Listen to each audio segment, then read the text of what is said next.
अपमान इंद्र ने कर दिया। इस कथा को मैं सुनना चाहता हूँ। और श्री सुखदेव जी कहते हैं कि राजन, गुरु बृहस्पति की कृपा से देवताओं का राज स्वर्ग मिला और बड़े आनंद से रह रहे थे देवता। एक दिन गुरु बृहस्पति ने विचार किया कि चलो भाई शिष्यों को थोड़ा खुश खबर लूँ, वो कैसे रह रहे हैं। आए हैं, इधर इंद्र अपने गद्दी पर बैठा हुआ है, बड़े बड़े देवता हाथ जोड़े खड़े हैं, अप्सराएं नृत्य कर रही हैं, गंधर्व लोग जस का गायन कर रहे हैं। अब गुरु आ गए, अहंकार में भाई इतने मेरे मान सम्मान मिल रहा है, अब कैसे खड़ा हूँ। ठीक है, गुरु जी नजदीक आ जाएंगे, अब तब मैं उनको आदर सम्मान करूंगा। अब उस गुरु समझ गए इसको तो अहंकार हो गया है। अब उस वहीं से दरवाजे से लौट गए। मान सम्मान का तात्पर्य जहां से दृष्टि पड़ी तुरंत उसको खड़े हो जाओ, हाथ जोड़कर। एक दिन नजदीक आएंगे तो खड़े होंगे, ये समुचित उचित आदर सम्मान मान नहीं है। गुरु लौट गए, जाकर छिप गए, तो इसका दंड मिलना चाहिए, ये अहंकार हो गया इनको। दैत्यों को मालूम हुआ है, झट स्वर्ग को चढ़ाई करके और स्वर्ग को अपने हाथ में ले लिया। इंद्र मारे मारे भटकते रहे, अंत में वो ब्रह्मा के पास गए हैं। ब्रह्मा ने कहा कि देखो, बिना गुरु को तो काम चलेगा नहीं, गुरु तो बनाना ही पड़ेगा। महाराज किसको बनावे, गुरु तो मिल नहीं रहे हैं। जाओ, त्वष्टा के पुत्र हैं विश्वरूप, तपस्या से बड़े समर्थ हैं, उनको गुरु बनाओ।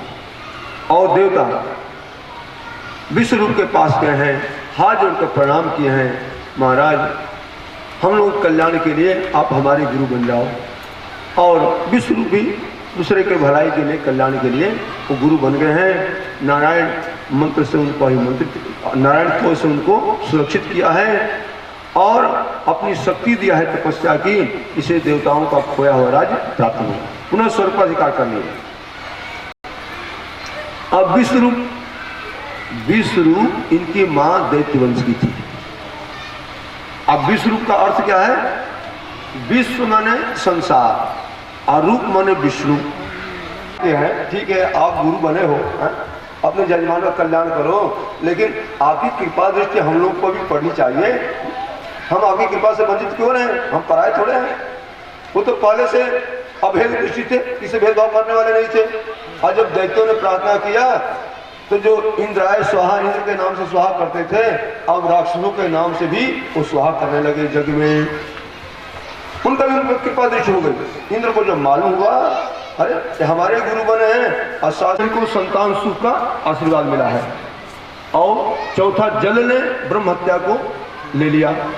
जो जल के ऊपर वो फेना होता है, वो ब्रह्म हत्या का स्वरूप है, उसको हटा देना चाहिए। और जल को आशीर्वाद मिला कि जल हमेशा शुद्ध ही रहेगा।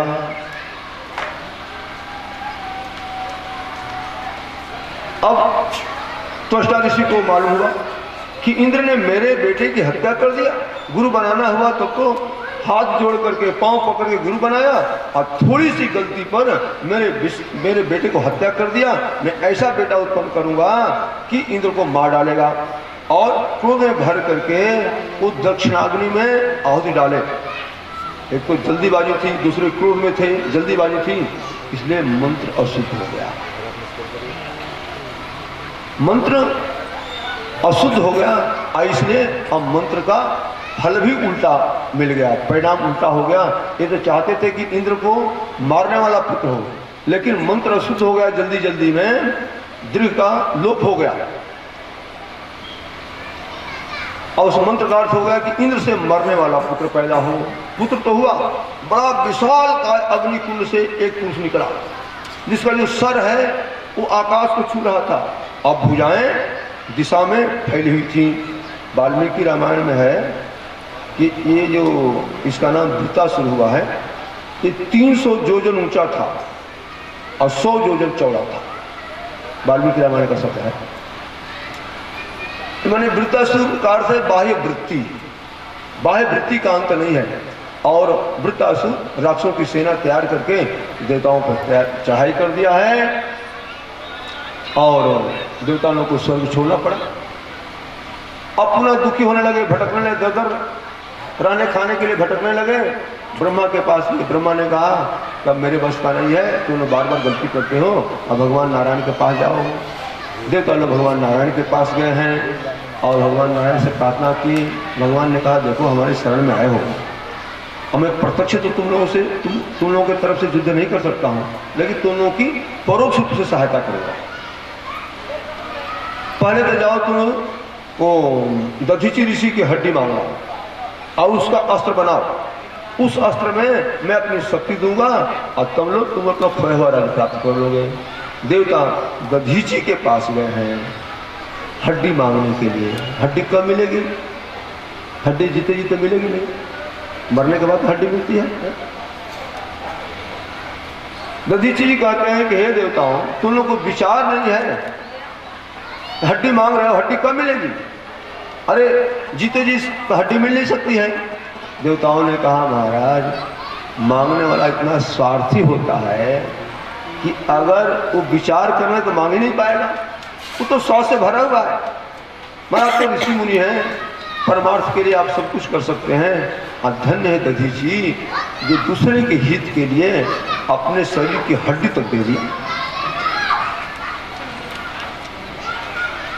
परोपकार जो है ना सज्जनों, सबसे बड़ा धर्म है। परोपकार सबसे बड़ा धर्म है। ये भी भगवान का एक भजन है।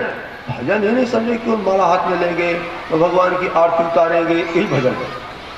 भजन का कई प्रकार है। भजन प्रकार भात बहुभाग, बहुत तरह के भजन है। ये बहुत बड़ा भजन है, दूसरे की भलाई करना, दूसरे का हित करना। परहित सरिस धर्म नहीं भाई, परहित सरिस धर्म नहीं भाई, पर पीरा सम नहीं अनमाई, पर पीरा सम नहीं अनमाई, परहित लाग तजई जो देही, परहित लाग तजई जो देही, संतत संत प्रशंसा ही देही, संतत संत प्रशंसा देही, परहित बसमन जाके, परहित तीन कहाँ जग दुर्लभ कछु नाही, जिन कहे जग दुर्लभ परहित बस मन जाके ताकत जग दुर्लभ कुछ नाही। जिनके मन में परहित की भावना पहुंच जाती है उनके लिए संसार में कुछ दुर्लभ है। अगर भस्म कर दिया, लेकिन पुनः भगवान शंकर रति, उसकी पत्नी रति रोते हुए गई, आशीर्वाद दे दिया, कृष्ण तनय होई है पति तोड़ा, वचन अन्यथा होई न मोरा। कृष्ण तनय, भगवान कृष्ण का बेटा तुम्हारा पति होगा। और बेटा को तो गोदी में खिलाते हैं। महाराज गिद्ध जटायु परहित के लिए, माता सीता की रक्षा के लिए अपने प्राणों का आहुति दे दिया। अब भगवान श्री राम उनको गोदी में रह करके राघव गीध गोद कर ली, अब पिता के समान उनका संस्कार किया है। कहते हैं सब लोग लिखा भी है कि राम जब जटायु गिद्धराज जटायु को गोदी में लेकर उनका शरीर पूरा हुआ, कहने लगे थे तो हमारे पिता के समान थे, अब भाई मेरे गोदी में शरीर छोड़े हैं। अपने पिता का अंतिम संस्कार नहीं किया राम, वो तो भरत ने किया, लेकिन जटायु जो परहित के लिए अपना शरीर छोड़ा था उनका संस्कार अपने हाथों किया। असम तो कहते हैं कि भंडारा भी किया, ब्रह्मभूत, क्योंकि अंतिम संस्कार होगा तो वही अंतिम संस्कार में तो भंडारा होगा ना। तो भंडारा कहा कि हाँ, वो लंका के युद्ध में जब राक्षसों को मारते हैं, अब बुलाया कि हे जटायु अपने परिवार वालों को ले आओ, अब यहाँ जीवो। और उनका तो खाद्य वही है मांस आदि, और राक्षसों को मारते हैं तो सब गिद्ध वहाँ अपने जितने गिद्ध थे संसार के सब वहाँ जा करके और वहाँ गिद्धराज जटायु का भंडारा पूर्ण किया। तब परहित सबसे बड़ा धर्म है। 18 पुराण में एक ही बात वेदव्यास लिखते हैं कि भाई दूसरे को दुख देने के समान कोई पाप नहीं है और दूसरे को सुख देने के समान कोई पुण्य नहीं है। 18 पुराणेषु व्यासस्य वचनम दोयम पापाय परपीडनम और पापाय परपीड़नम, और दूसरे को सुख देने के समान कोई पुण्य नहीं है। तो परोपकार करना चाहिए, सबसे बड़ा धर्म है। परहित सरिस धर्म नहीं है। दधीची महाराज परहित के लिए अपना शरीर त्याग दिए हैं। आगे इनके हड्डी का वज्र बना है और भगवान ने अपनी शक्ति दिया है।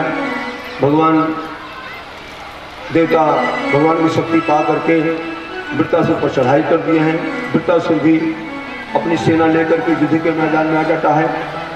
भगवान की कृपा है, देवताओं के अस्त्र के प्रहार से बड़े बड़े देवताओं के पैर उखड़ गए। युद्ध का मैदान खाली हो गया।